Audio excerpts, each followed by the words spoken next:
All right, welcome back to Cruise Control. My name's Eric, and today we talk about two popular EV crossovers. Let's get to that right now. Welcome to Cruise Control. My name is Eric, and we're going to start looking at some new cars and used cars to find out what's the best option for you. Let's see what's up next.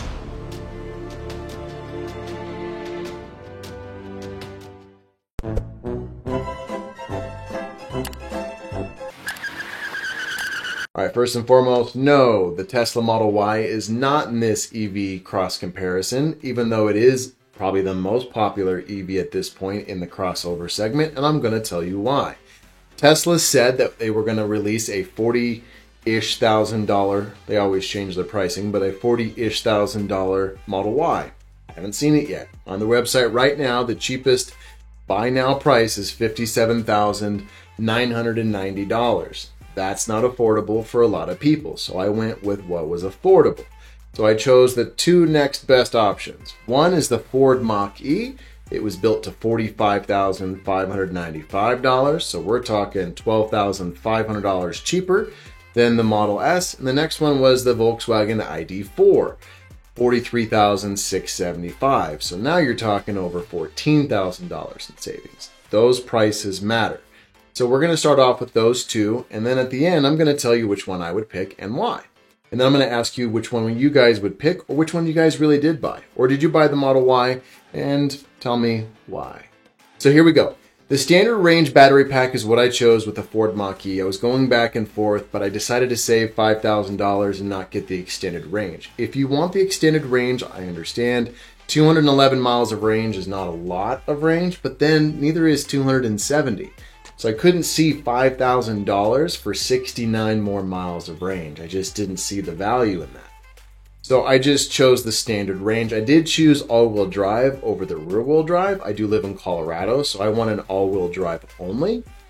So for two reasons. One, traction, and then two, better performance. So the 0 to 60 time on the rear-wheel drive one is over 6 seconds long versus the all-wheel drive gets you down to 4.8 seconds. And it doesn't cost that much for the all-wheel drive. It's like $2,700. So to me, it was worth it. If not for you, save $2,700, and then your price will go from 45 down to like 43 or high 42s. That's a really good price.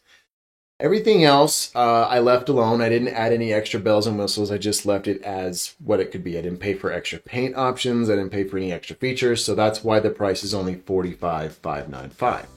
Now let's go to the ID4. So it was $43,675. And again, the only thing that I added was all-wheel drive. Now you can get the rear-wheel drive only, and that's going to save you about $3,700. So it's about $1,000 more to get all-wheel drive in the ID4. But again, I'm in Colorado. So if I got the ID4, I would get it in all-wheel drive. It makes a huge difference in 0 to 60 time though. The non-all-wheel drive, the rear-wheel drive one does 7.6 seconds 0 to 60 versus this one does 5.4. So we're talking 2.2 seconds change in acceleration.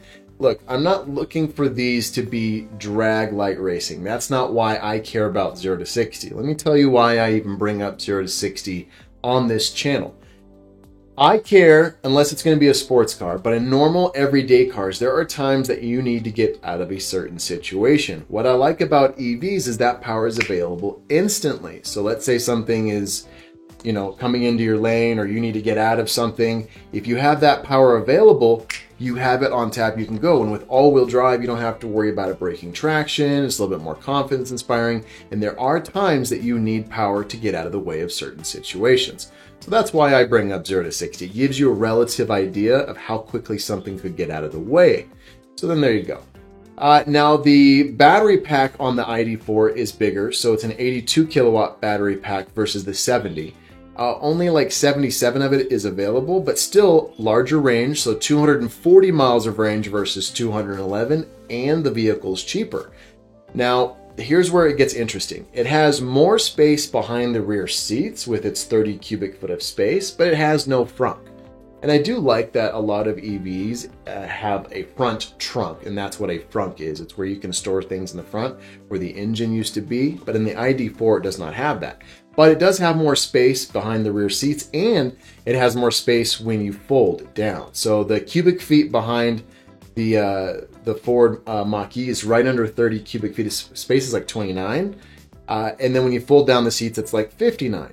With the ID4, it's 30, and then when you fold down the rear seat, it's like 64. So it is a little bit bigger as far as space is concerned. So it's a little bit more practical on that front. What is less practical is the leg space. The leg space is a little bit better on the Mach-E for both front passengers and rear passengers, but then headspace is better on the ID4. So it kind of goes back and forth as far as what you're looking for. If you want a tighter turning circle, you're going to want the ID4. It's got a really short turning circle, like 33, 34 feet in the rear wheel drive and like 36 feet in the all-wheel drive. So it can do a turning circle really tightly. It's about 38 feet with the Mach-E, so it's a little bit, it doesn't turn quite as well, but it has a longer wheelbase, so then the ride's probably going to be a little bit more comfortable. So there's this back and forth of what you would do. Between these two models, we have about $1,900 between them, so almost $2,000. I keep going back and forth which one I would choose. There's small things that make me choose the Mach-E. Number one, it does have a front trunk, and I do like being able to put something up front, so that is nice. Number two, it is a little bit quicker, and again, I don't have to have the speed, but 0.6 of a second faster means, a little bit to me, not a lot, but a little bit. I don't like that it has less range, so then that makes me think ID4, but 211 versus 240 isn't that big of a difference, so it doesn't make me want to change my mind on there. But I could see why someone would choose either direction. I don't like the capacitive buttons that are on the ID4 with the steering wheel. It doesn't have actual push buttons. They're capacitive, which I'm not a big fan of. And I like the interior design of the Mach-E a little bit better. So there's just a few things that I like better on the Mach-E, and I guess the exterior styling as well. So really, it's small things that make me choose the Ford Mach-E. Interior, exterior styling, slightly faster, a little bit more cargo space for the front trunk. But I can understand price value-wise, the ID4 kind of has it on the Mach-E. It's a little bit cheaper, it has a little bit longer range, and it stores a little bit behind the rear seats, or when the rear seats are folded down, it has more storage. Plus, guess which one tows? The ID4 tows 2,700 pounds. So that's not bad, it can tow something. The Mach-E is not rated to tow anything, which is a little strange, but that's okay. I probably wouldn't tow with either vehicle. I would want to get something else. Now, at the end of the day, I would choose the Ford Mach-E. I would like to hear which one you guys would choose out of these, or would you guys get the Model Y? I'm not spending $57,990 on the Model Y. Sorry, I don't see that value.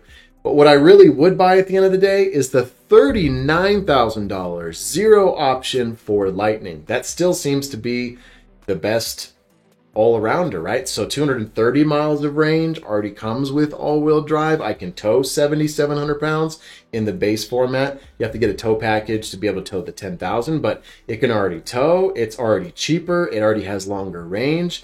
Kind of seems like the best of both worlds. So really, I'm looking for something to beat the value of that Ford Lightning for $39,900, and so far I haven't seen it. But if I had to choose between these two, it'd be the Mach-E.